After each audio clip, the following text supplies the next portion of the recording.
moltes gràcies a la Mireia Ferrés en nom de la Pila, que s'ha expressat tan bé i, vaja, i amb tot aquest sentit i amb tot aquest aplom d'un tema, al final, que jo diria que és dels projectes que ha generat més consensos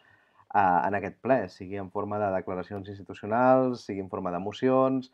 i sigui en forma dels, a vegades, exasperants, aquestes exasperants anades i vingudes, no?, amb les sessions precisament de la parcel·la per fer possible aquest institut de la Riera, que han anat passant per aquesta sessió en diferents moments, no? Al final, jo crec que tenim un objectiu que és un objectiu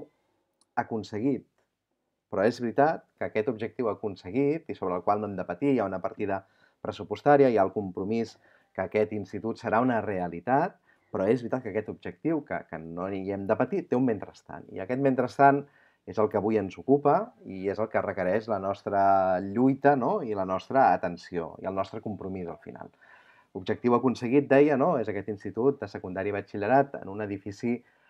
imponent ja a dia d'avui, però que quan tinguem recuperat serà tot un exemple d'una aposta forta, important per l'educació pública en un entorn verd i fantàstic, que a més doncs, genera i generarà moltes sinergies positives amb els centres de prop, no? I per tant un projecte ensenya que ens ha d'omplir d'orgull, però mentrestant aquest tossut present que hem de vetllar. I aquesta moció va d'això, va de tornar a evidenciar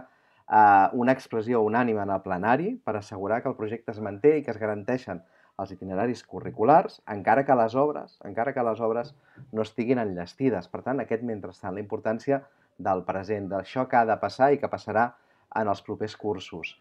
De fet, allò que fa un projecte educatiu no és l'edifici, sinó la força de la comunitat educativa, la direcció, els alumnes, els familiars. I aquí hi ha un projecte,